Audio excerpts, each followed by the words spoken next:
मनमोर.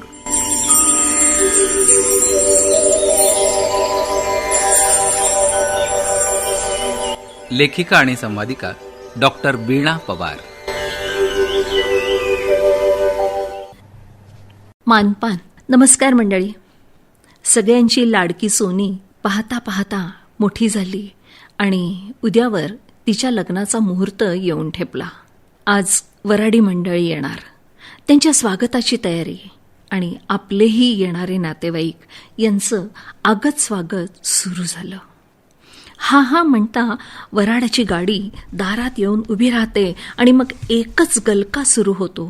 त्यांना चहा पाणी पाहणं, त्यांच्यासाठी सगळी सोय पाहणं, यात घरचे सगळे कामाला जमतात. दुसरीकडे संध्याकाळच्या जेवणाची तयारीही सुरू असते.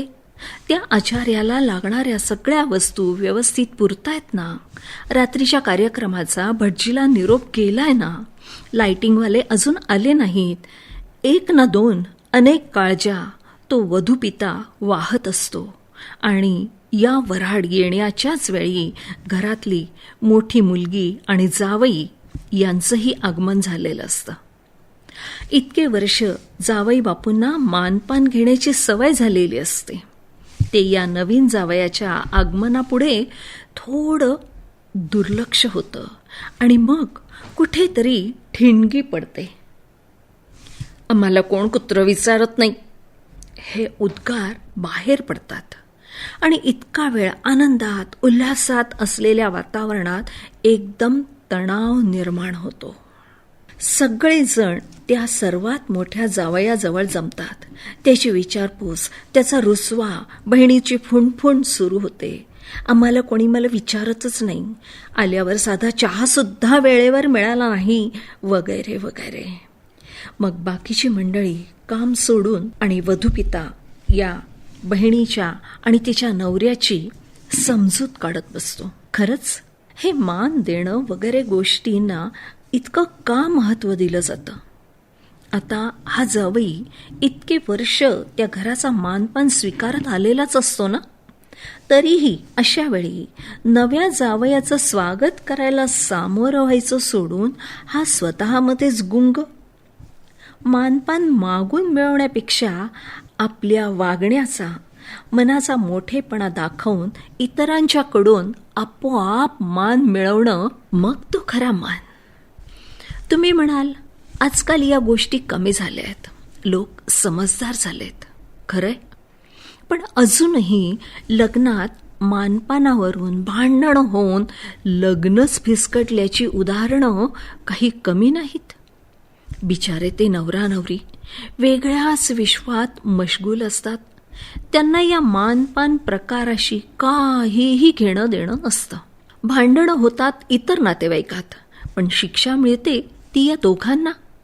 त्यांचं लग्नच मोडतं. काही ठिकाणी अगदी मारामारीच्याही घटना ऐकायला मिळतात. खरं तर या लग्नासाठी आपण इतर सगळे नातेवाईक जमलेलो असतो. ते दोन जीव नवीन आयुष्य सुरू करणार असतात. दोन कुटुंब एकत्र येणार असतात. नवजीवन, नवे नाते निर्माण होणार असतात. यासाठी वधूवरांच्या आईवडिलांना सोयरे म्हणलं जातं. एकमेकांची सोय पाहणारे ते सोयरे, अशी मी आपली या शब्दाची फोड केली. या दोघांच्या नवीन आयुष्याची सुरुवात चांगली होण्यासाठी, आशीर्वाद देण्यासाठी सगळे आपण नातेवाईक एकत्र आलेलो असतो. सगळ्यांनी मिळून हा लग्नाचा गोवर्धन उचलायचा असतो.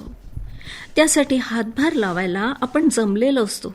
मग हे मदत करण्यामध्ये मानपानाचं खुसपट कशाला हवं? हे लग्न व्यवस्थितरित्या पार पडणं हे येणाऱ्या प्रत्येक नातेवाईकाचं कर्तव्य आहे, असंच सगळ्यांनी मनात ठेवलं तर या कार्यक्रमासाठी मी किती आणि कशी जास्तीत जास्त मदत करू शकतो असा विचार केला तर ते नवदाम्पत्य खरंच फुलांच्या पायघड्यांवरून आपल्या नवजीवनाला सुरुवात करेल.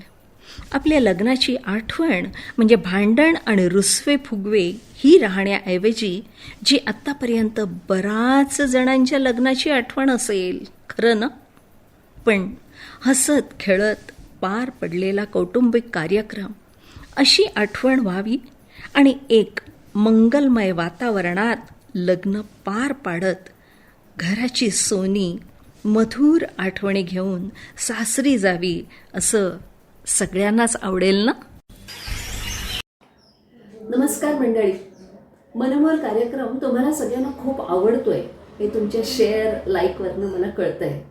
धन्यवाद. तुम्हाला आवडलेला हा कार्यक्रम फक्त तुमच्यापुरता न ठेवता तुमची मित्रमंडळी, नातेवाईक सगळ्यांना शेअर करा. आणि हो, माझा कार्यक्रम मनमोर डॉक्टर वीणा पवार हा सबस्क्राईब करा, म्हणजे नवीन आलेले व्हिडिओ तुम्हाला पटकन मिळतील. तुमच्या लाईक, कॉमेंट्स आणि शेअरबद्दल खूप खूप आभार.